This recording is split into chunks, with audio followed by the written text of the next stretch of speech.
ये है आज की आधुनिक अयोध्या। तो चलिए इसे गहराई से जानने की शुरुआत करते हैं। बस अड्डा।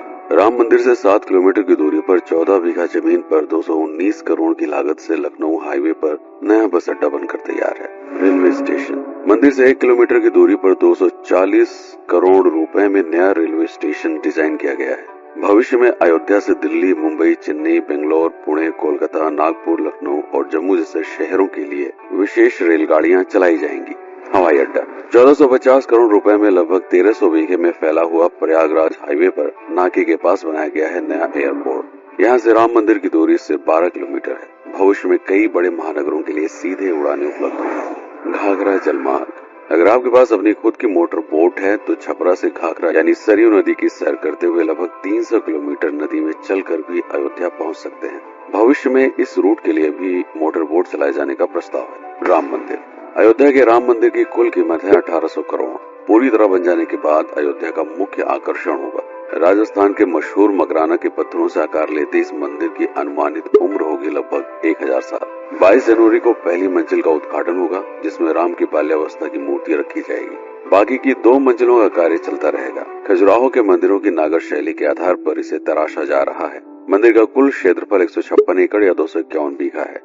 हनुमानगढ़ी। राम मंदिर से लगभग 800 मीटर की दूरी पर स्थित है हनुमानगढ़ी। मंदिर के आवासीय परिसर को मिलाकर यह लगभग 52 बीघे में फैला हुआ है। मंदिर की 76 सीढ़ियां चढ़कर हनुमान जी के दर्शन के बाद ही राम मंदिर में जाने का विधान है। यह मंदिर अयोध्या शहर के ठीक बीच में एक ऊंचे टीले पर बना है। शहर की तरफ आने वाले आक्रमणकारियों के आने की सूचना यहीं से प्राप्त करके अयोध्या के राजा तक भेजी जाती थी। इतिहासकारों के अनुसार जितनी बार भी अयोध्या पर आक्रमण हुआ उतनी बार इस मंदिर को भी विध्वंस झेलना पड़ा। हालांकि सन्यासियों ने हर बार इस मंदिर को फिर से खड़ा किया। आज यह मंदिर रामानंद संप्रदाय और निर्वाणी अखाड़े के अधीन है। राम की पेड़ी। अयोध्या को सरयू नदी की भयंकर बाढ़ से बचाने के लिए इस बांध का निर्माण किया गया था, जिस पर श्रद्धालुओं के स्नान के लिए कई घाट बना दिए गए थे। इतिहासकारों के अनुसार जितनी बार भी बांध टूटता था, सरयू का पानी अयोध्या की गलियों में घुस आया करता था। इसी बाढ़ से बचने के लिए पूरे अयोध्या में जगह जगह पर ऊंचे टीले बनाए गए थे, जैसे राम टीला, हनुमान टीला, लक्ष्मण टीला। आज ये बांध अयोध्या का मुख्य पर्यटन स्थल बन चुका है। हर दीपावली पर यहाँ लाखों दिए जलाकर रामायण की उस घटना को उत्सव के रूप में मनाया जाता है जब श्री राम अयोध्या वापस लौटे थे। अयोध्या के कई बार उजड़ने के पीछे एक कारण इस नदी को भी माना जाता है। हालांकि इसी नदी की वजह से यहाँ पर गन्ने की खेती बड़े स्तर पर की जाती है। लता मंगेशकर चौराहा। नया घाट और बस स्टैंड के पास ही अयोध्या का मुख्य चौराहा 6.7 करोड़ रुपए में बनकर तैयार हुआ है। पद्मश्री से सम्मानित राम सुथार जी ने 2 माह के कठिन परिश्रम के बाद इस 40 फीट लंबी वीणा को आकार दिया। 14 टन की इस वीणा को लता जी के स्मृति चिन्ह के रूप में यहाँ पर लगाया गया है। इसीलिए इसका नाम नया घाट चौराहे से बदलकर लता मंगेशकर चौराहा कर दिया गया है। धर्मपथ। नया घाट से कुछ पहले सड़क के दोनों तरफ 30 फीट ऊंचे 40 सूर्य स्तंभ लगाए गए हैं, जिसे धर्मपथ का नाम दिया गया है, जो श्री राम के राजकुल सूर्यवंश का प्रतीक है। दशरथ समाधि स्थल। नए बस अड्डे के बगल से एक पतली रोड कछार से आगे बढ़ते हुए लगभग 12 किलोमीटर दूर ले आती है दशरथ समाधि स्थल, जो बिलहर घाट पर मौजूद है, जिसके बारे में मान्यता है कि यहाँ पर राजा दशरथ का दाह संस्कार हुआ था। राम मंदिर के साथ ही इस जगह को भी पर्यटन स्थल के रूप में विकसित किए जाने की योजना पर कार्य चल रहा है। भरत कुंड। अयोध्या से 15 किलोमीटर दूर है नंदीग्राम। यहाँ मौजूद तालाब को भरत कुंड कहते हैं। मान्यता है कि इसी जगह से भरत ने पूरे अयोध्या का राज कार्य संचालित किया था। पर्यटकों के लिए इस स्थान को भी विकसित किया जाएगा। गुप्तार घाट।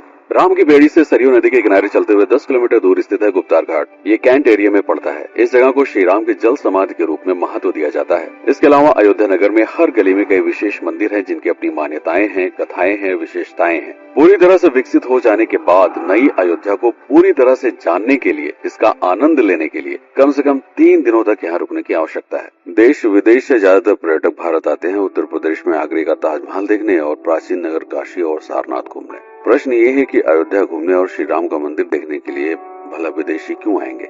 और इसका कारण है भारत में लिखी गई राम कथा की सबसे पहली और प्राचीन पुस्तक रामायण। भारत में रामायण के अलावा कंबोडिया में रीमकेर, थाईलैंड में रामकियन जो कि वहाँ की राष्ट्रीय पुस्तक है, इंडोनेशिया में ककनिक, नेपाल में भानुभक्त रामायण जैसी पुस्तकों में वाल्मीकि की रामकथा से प्रेरणा लेकर इसे अपने अपने देश की संस्कृत के हिसाब से फिर से लिखा गया है। पात्रों के नाम, कुछ नई घटनाओं के अलावा मूल रामकथा सभी में एक जैसी है।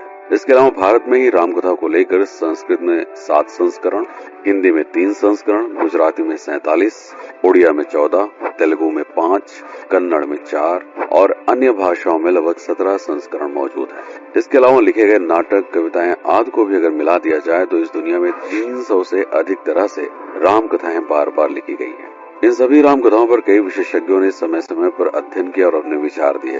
फादर कामिल Bulcke, Harman Jacobi, Wendy टोनिकर, Edward अल खरर, अल्फ हिल्टे बीटेल, पाउला रिचमैन, आपरे मेनन, रमेश मेनन, राधा विश्वनाथ, शांतनु गुप्ता, मीनाक्षी जैन, लाला सीताराम, स्वामी ज्ञानानंद सरस्वती जैसे कई लोगों ने समय समय पर रामकथा को लेकर गहन शोध किया और इसमें छिपे हुए मूल कथा के साथ ही इसके इतिहास को समझने का प्रयास भी किया।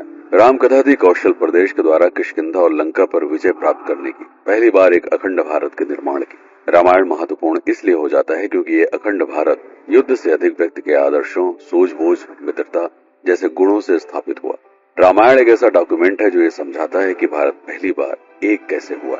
इसलिए ये गाथा न तो कभी भुलाई जा सकती है और न ही कभी मिटाई जा सकती है। और आज की अयोध्या उसी अखंड भारत का एक प्रतीक है, अपनी संपन्नता के कारण जिसने समय समय पर बाहरी आक्रमणकारियों का भी सामना किया। अयोध्या की इसी संपन्नता ने यहाँ पर मुगलों को भी आकर्षित किया। महात्मा बुद्ध भी यहाँ पर रुके, सिखों के गुरु साहब भी आए और जैन धर्म के तीर्थंकर भी। सिर्फ आए ही नहीं बल्कि उनके अनुयायी यहीं पर बसते चले गए। अयोध्या कितनी बार बसी, कितनी बार उजड़ी, इसके बारे में बहुत अधिक प्रमाण उपलब्ध नहीं है। सूर्यवंश के पतन के साथ ही अयोध्या का भी पतन होता रहा। बीच में कई सौ सालों तक अयोध्या मानो विलुप्त सी हो गई। इसका कारण क्या था, इसका कोई प्रमाण नहीं है। अयोध्या को फिर से खोजकर उसे स्थापित करने में बार बार राजा विक्रमादित्य का नाम आता है, लेकिन विक्रमादित्य एक उपाधि है जिसे कई राजाओं को दिया गया था। तो ये कहना मुश्किल है कि किस कालखंड के कौन से राजा ने यह कार्य किया। कुछ विशेषज्ञों का मत है कि यह काम उज्जैन के राजा विक्रमादित्य ने किया होगा।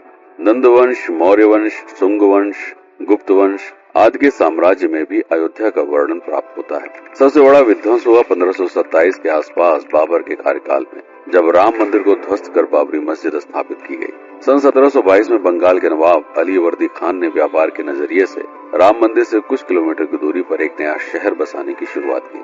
1730 में अवध के पहले नवाब सादत अली खान ने इसका नामकरण किया फैजाबाद। इन्हीं के उत्तराधिकारी सुजाउद्दौला ने इसे अवध की राजधानी बनाई।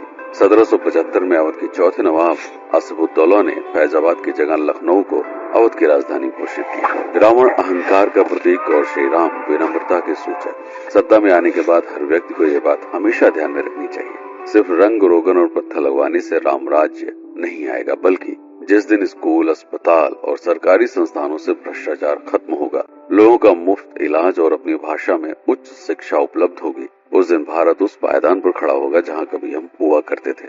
रामायण अहंकार पर विनम्रता की विजय है। अयोध्या को अगर पर्यटन स्थल का केंद्र बनाना है तो इस आधार पर बसाना होगा, राम राज्य लाना होगा, राजनीति नहीं।